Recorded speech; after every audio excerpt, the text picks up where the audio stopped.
Sangai Progo Liba to the TVS showroom the TVS NTORQ Nova feature Kayagaluna 150cc Oiba NTORQ 150cc my pakna launch toukhre showroom asigi general manager Sobam Dipuna Gari asigi Maikum Hangdoktuna Pangthokiba launching program aduda showroom asigi manager Oiba Sukham Pita Sagarna Haikibada state asigi ahanba hyper scooter oina launch toriba gari asi high resolution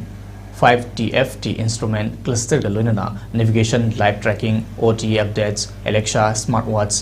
integration namadi atai feature yankai hena hapayaraba smart zunek oibatanatana dual riding mode single channel AVS plus traction control adjustable brake levers multi-point quad projector LED headlamps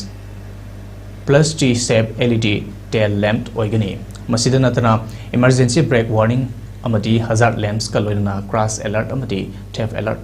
yauna airflow management kidama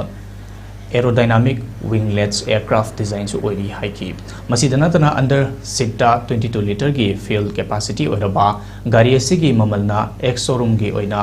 lagamaga lising tarada gi horaga lagamaga lising kunithoi faw oigani amadi loan gi khuthangda lobusu yagani haibo wafam sing phongdoki ngasi akoina launch tawjese akoigi TVS ki NTORQ 150cc Manipur hyper scooter and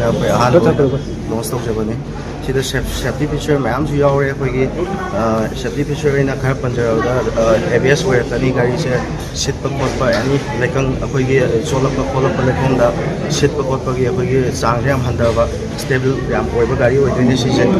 akoi sigi se projector helm yawe ko sida projector helm sina koi nutang da thawda projector helm bari ni yawe se gari se thaw matamda yam nuaine da akoi loan nungi facility mayam su lei apikpa down payment da EMI masa hullaga lowi yani ba